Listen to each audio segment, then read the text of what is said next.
जिनके सपने आधे अधूरे हैं और जो अपने सपनों को पूरा करना चाहते हैं वो इस वीडियो को देखें, नहीं तो स्किप कर दे।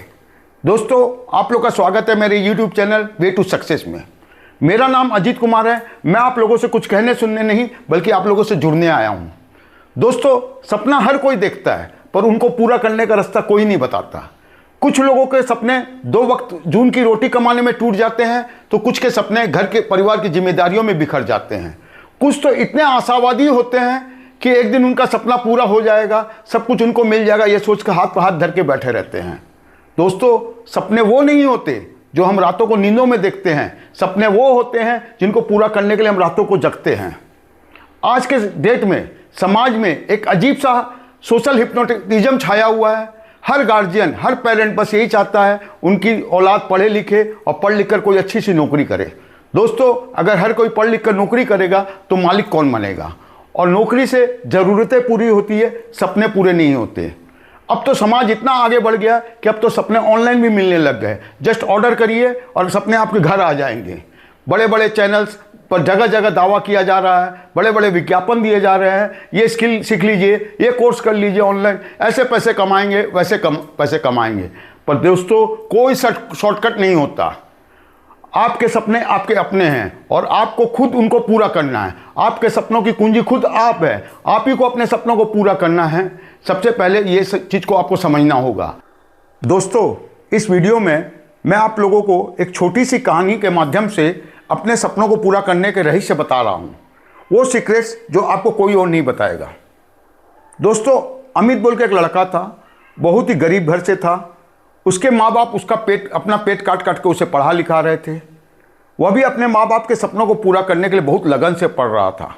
हमेशा क्लास में अव्वल आता था। उसी की क्लास में विजय बोल के एक लड़का भी पढ़ता था जो बहुत ही बड़े घर का लड़का था। वह अमित से बहुत ही मन मत जलता था पर दिखावे के तौर पर उससे दोस्ती दिखाता था।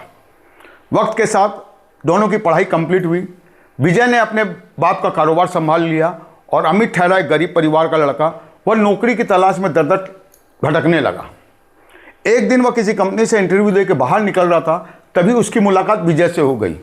विजय ने कहा, अरे अमित, तू यहाँ क्या कर रहा?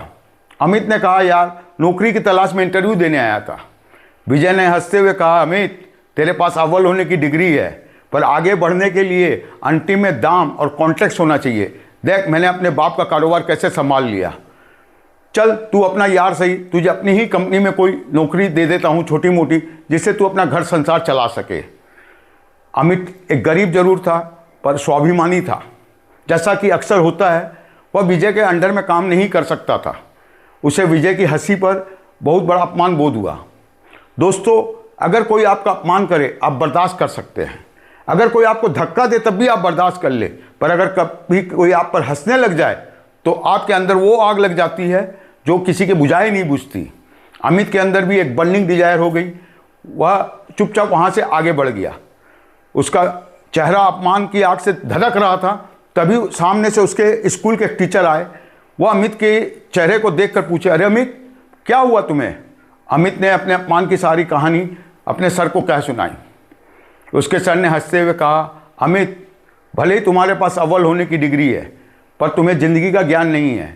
तुम्हारी डिग्री तुम्हें ये बता सकती है कि तुम कहाँ पर हो, पर यह कभी नहीं बता सकते कि तुम कहाँ तक जाओगे। चलो, मैं तुम्हें सपने पूरे करने के कुछ सीक्रेट्स बताता हूँ, तुम्हें आगे बढ़ने का रास्ता बताता हूँ। अमित ने कहा, बताइए सर। सर ने कहा, देखो, पहला सीक्रेट है मछली पकड़नी हो।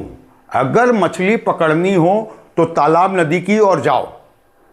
अमित ने कहा, सर कुछ समझा नहीं। सर ने कहा, देखो अमित, अगर मछली पकड़नी है तो कहाँ जाना पड़ता है? नदी या तालाब में। रेगिस्तान ज़मीन पर मछली नहीं मिलती ना। अगर पैसे कमाने हैं, अगर आगे बढ़ना है तो वहाँ जाओ जहाँ पैसे हैं। अमित ने कहा, समझ गया सर। ये कहकर उसके सर चले गए। अब अमित सोच रहा था कि क्या करूँ क्या नहीं करूँ, पर दोस्तों, जहाँ चाहा वहाँ रहा। तभी उसकी नज़र चारों ओर तरफ घूम रही थी तो उसे उस आईटी सेक्टर में देखे बहुत से सारे लोग इधर उधर चाय कॉफ़ी पी रहे थे तो उसे ख्याल आया, क्यों ना यहाँ एक कॉफ़ी शॉप खोल लूँ। उसका ये आइडिया उसके दिमाग में घर कर गया। वह दौड़ के अपने घर गया, अपने पिता से हेल्प मांगी। उसके पिता ने कहा, बेटा मेरे पास तो बहुत ज़्यादा पैसे नहीं हैं, जो है ले लो। अमित को उसने अपनी जमा पूंजी 5,000 निकाल कर दे दी। वह 5,000 लेकर उस इलाके में उसने एक छोटा सा स्टॉल भाड़े पर ले लिया। वहाँ एक कॉफ़ी की शॉप खोल लिया। कुछ दिनों में उसकी कॉफ़ी शॉप अच्छी चलने लग गई। कुछ दिनों बाद उसके सर आए, बोले वाह तुमने मेरा पहला सबक सीख लिया, अब वक्त आ गया तुझे दूसरा सबक सिखाने का। अमित ने कहा बताइए सर। दूसरा सबक सर ने कहा मेहनत को अक्ल से जोड़ो, मेहनत को अक्ल से जोड़ो। अमित ने कहा समझा नहीं सर। उसके सर ने कहा बेटा अमित, मेहनत वह सोने की खान है जिसमें से सोना निकलता है अगर अक्ल वाला औजार यूज करे तो। मेहनत वह सोने की खान है जिसमें से सोना निकलता है अगर अक्ल वाला औजार व्यवहार करे तो। अमित ने कहा सर जरा एक्सप्लेन करके समझाइएगा। उसके टीचर ने कहा देखो बेटा अमित, मेहनत कोई बड़ी बात नहीं होती है, पर अगर अक्ल से किया ना जाए तो वो बेकार होती है। रिक्शा वाले ठेले वाले बहुत मेहनत करते हैं, पर उनकी मेहनत अक्ल से नहीं जुड़ी होती, इसलिए वो बस खाली मेहनत ही बन के रह जाती है। तुम मुझे एक बात बताओ, क्या किसी बड़े डॉक्टर की ड्रेस देखकर, उसके सफ़ेद कोट को देखकर या किसी काले वकील के कोट को देखकर तुम उन्हें 10 रुपये भी दे दोगे? अमित ने कहा नो सर। बोला बस यही बात है, लोगों की ज़रूरत को समझो, उन ज़रूरतों को पूरा करने में अक्ल लगाओ। जितनी बड़ी तुम ज़रूरत पूरी करोगे उतनी बड़ी तुम्हारी कमाई होगी, उतना ही तुम आगे बढ़ोगे। जैसे अगर तुम्हें हल्का सर दर्द हुआ, तुम किसी भी मेडिसिन शॉप से जाकर सर दर्द की दवा ले लेते हो, किसी डॉक्टर को नहीं दिखाते। पर जब रोग बढ़ जाता है तो डॉक्टर को दिखाते हो, उसकी फीस देते हो, फिर किसी बड़े डॉक्टर को दिखाते हो तो उससे बड़ी फीस देते हो, सर्जन को दिखाते हो। तो जितनी बड़ी आवश्यकता तुम पूरी करोगे उतने ज़्यादा ही पैसे तुम कमाओगे। अमित ने कहा समझ गया सर। उसके सर ये कह के वहाँ से चले गए। अब अमित सोच ही रहा था कि उसकी कैंटीन में 2 ग्राहक बैठ के आपस में बातें कर रहे थे, यार ऑफिस से घर, घर से ऑफिस, टाइमिंग इतनी अजीब रहती है, यहाँ खाने पीने का अगर कुछ अरेंजमेंट होता तो हम लोग को बहुत सुविधा हो जाती। अमित के दिमाग में तुरंत एक आइडिया आया कि यहाँ क्यों ना एक कैंटीन खोल लूँ। उसका ये आइडिया काम कर गया और उसने जो कैंटीन खोली वो भी दिन दूनी रात चौगुनी तरक्की करने लग गई। कुछ दिन बाद उसके सर फिर आए, बोला वाह बेटा अमित, अब तक तुमने बाकी रहस्य समझ लिया, अब एक नया रहस्य समझ लो, सही लोगों की पहचान करो। अमित ने कहा सर थोड़ा ठीक से समझाइए। सर ने कहा देखो अमित, हर आदमी के पास 24 घंटे होते हैं, चाहे कोई सबसे सफल इंसान क्यों ना हो, चाहे कोई सामान्य इंसान क्यों ना हो। पर अगर वह 24,000 घंटे काम करना चाहेगा तो उसके लिए क्या करेगा? वह ऐसे सही लोगों का चुनाव करेगा जिनकी मदद से वह 24 घंटे में ज़्यादा से ज़्यादा काम कर सके। अमित, जिन दुकानों के बाहर लिखा रहता है उनकी कोई शाखा नहीं, वो एक बहुत छोटी सोच वाले होते हैं। पर जैसे मैकडोनाल्ड, डोमिनोज, इन्होंने शाखा दर शाखा खोली। ऐसे विचार वाले लोग क्या करते हैं? सही लोगों का चुनाव करते हैं, उन्हें अपने साथ मिलाते हैं, एक टीम वर्क बनाते हैं और सफलता की सीढ़ियाँ चढ़ते हैं। अमित ने कहा समझ गया सर। उसके सर ये रहस्य उसे समझा के वहाँ से चले गए। अमित सोच ही रहा था कि उसकी नज़र कैंटीन में काम करने वाले अपने एक एम्प्लॉई राजू पर पड़ी। वह बहुत ही मेहनती और ईमानदार था। अमित भी उसे पसंद करता था। अमित ने उसे पास बुलाया और कहा राजू, मैं तुम्हें इस कैंटीन का इंचार्ज बनाना चाहता हूँ। राजू ने आश्चर्य से कहा सर क्यों, क्या आपकी तबीयत खराब है या फिर आप छुट्टी पर जा रहे हैं? अमित ने कहा नहीं नहीं भाई, ऐसी कोई बात नहीं है, मैं और नई कैंटीन खोलना चाहता हूँ, इसीलिए इस कैंटीन का इंचार्ज सुबह बनाकर मैं नई कैंटीन खोलना चाहता हूँ। राजू ने कहा यह तो बहुत ही अच्छी बात है, आपने मुझ पर जो विश्वास किया उसके लिए मैं आपका बहुत शुक्रगुजार हूँ। अमित ने वह कैंटीन राजू को संभाला दी और नई कैंटीन की तलाश में निकल गया। आस्ते आस्ते उसकी 5 कैंटीनें खुल गई। पर दोस्तों, समय हमेशा एक जैसा नहीं चलता। अमित के भी बुरे दिन शुरू हो गए। उसके पिताजी अचानक बहुत बीमार पड़ गए।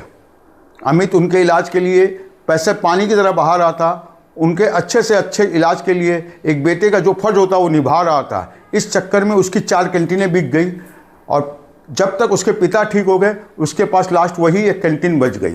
वह निराश सा अपनी कैंटीन में बैठा था, तभी उसके सर आए।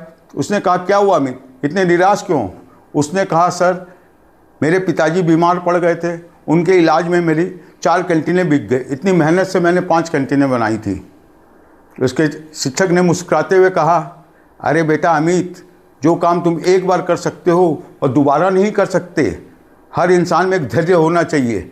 वक्त हमेशा एक जैसा नहीं चलता, अप डाउन आते रहते हैं। तुम अपने धैर्य की शक्ति को आजमाओ और वापस से जुट जाओ। अमित ने कहा, समझ गया सर।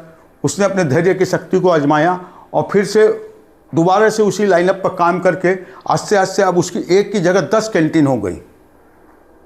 एक दिन वो अपनी कैंटीन से बाहर निकल रहा था कि अचानक उसके पुराने दोस्त विजय से उसकी मुलाकात हो गई।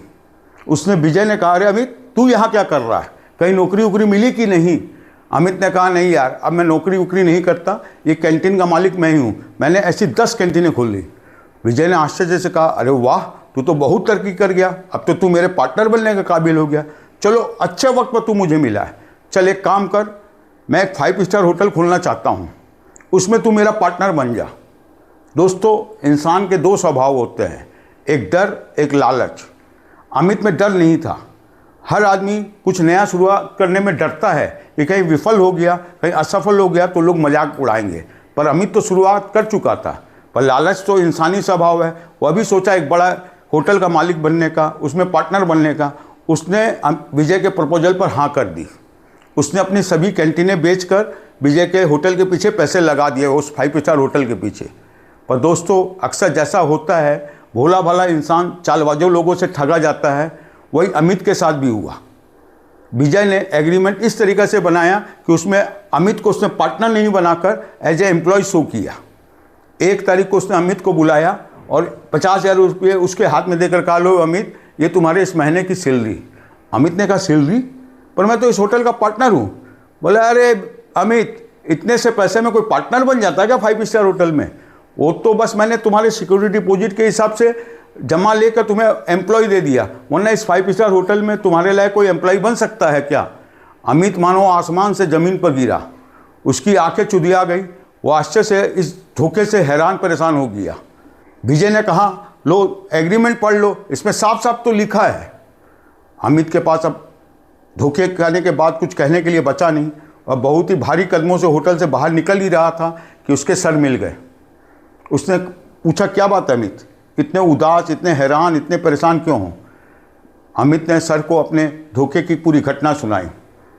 उसके सर ने कहा, अरे अमित, मेरी तुम्हारी मुलाकात नहीं हो सकी, इसलिए मैं तुम्हें बता नहीं सका अगला रहस्य कि अपने दुश्मनों को पहचानो।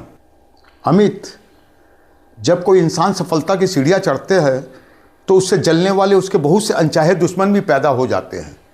ऐसे में इंसान को अपने दुश्मन की पहचान करना बहुत ज़रूरी होता है।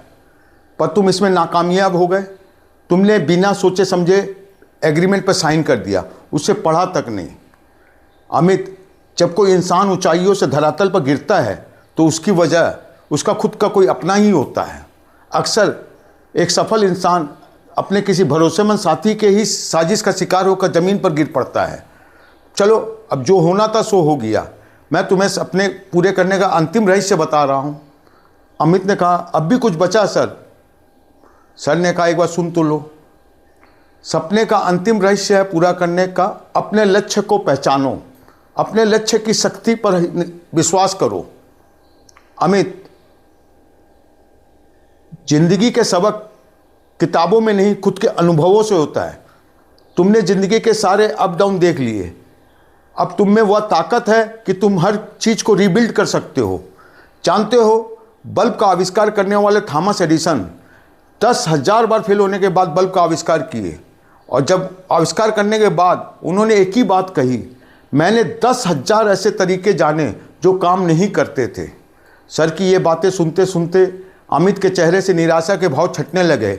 उसकी जगह एक दृढ़ संकल्प की भावना आ गई और आस्ते आस्ते अमित बोला, ठीक है सर, मैं समझ गया।